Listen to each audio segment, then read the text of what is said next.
With the follow-up of Season 2 of Squid Game, it's bound to do something different to recapture the hype that Season 1 had.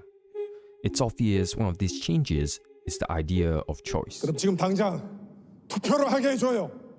물론입니다. There's a lot that can be said. Like, does one really have the freedom to choose when both continuing and quitting result in an unforeseeable future?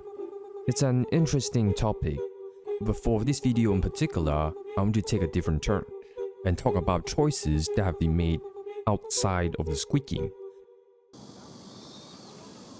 안녕하세요.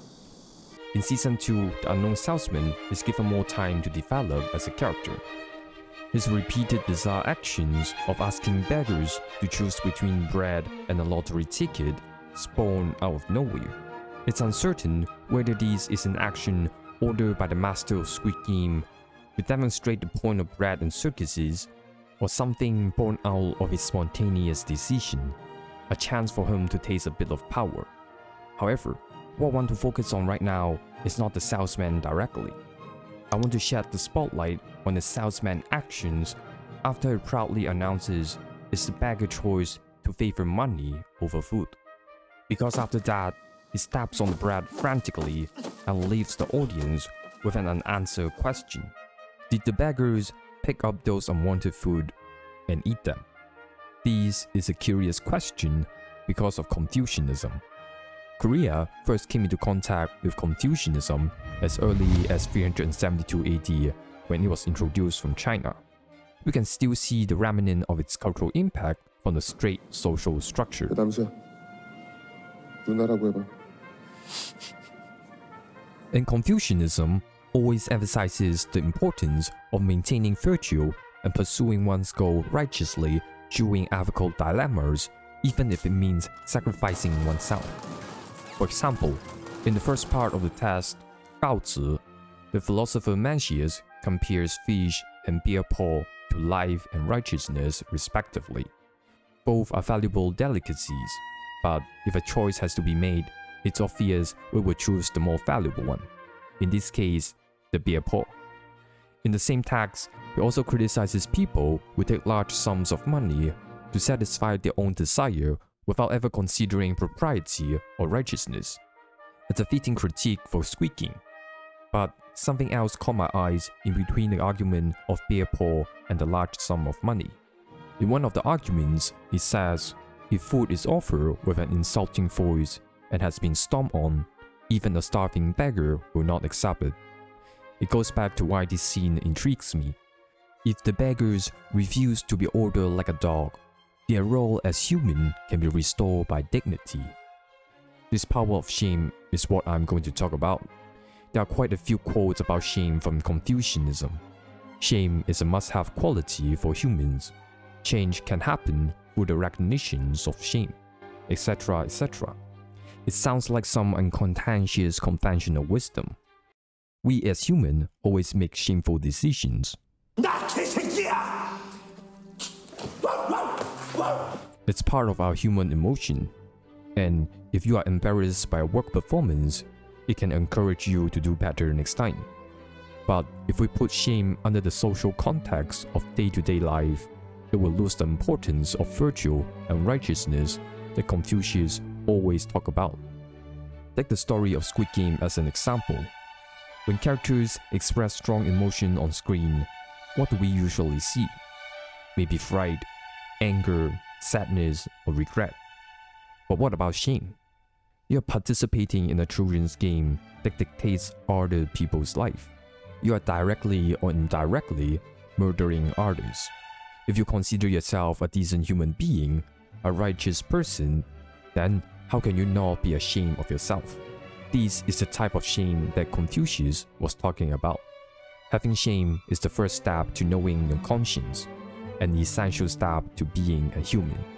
A brilliant way that I've seen putting this idea of shame into a story is from the wuxia novel Blood and Steel. In that story, the Confucian philosopher Wang Yangming encounters a group of bandits. He wishes the bandit would help him, but the bandits claim they steal and murder on a regular basis. Why would they care to help? Wang Yangming replied, "That's because you still have conscience." Apparently, one of the bandits got his pants sliced off in the previous fight. When that happened, he immediately pulled up his pants. Wang Yangling therefore concludes, you still have conscience because you still know the meaning of shame. The lesson behind this story is to play on our traditional understanding of what it means to be evil. Evilness in story is usually embodied in a cold-hearted, emotionless villain whose sole aim is to destroy the world. But if the world is destroyed, then where can the villains live? Villains are still people who are part of this world. And if villains still have shame, that means they still care what others think of them. They are subjected to the gaze of others. They still care about you.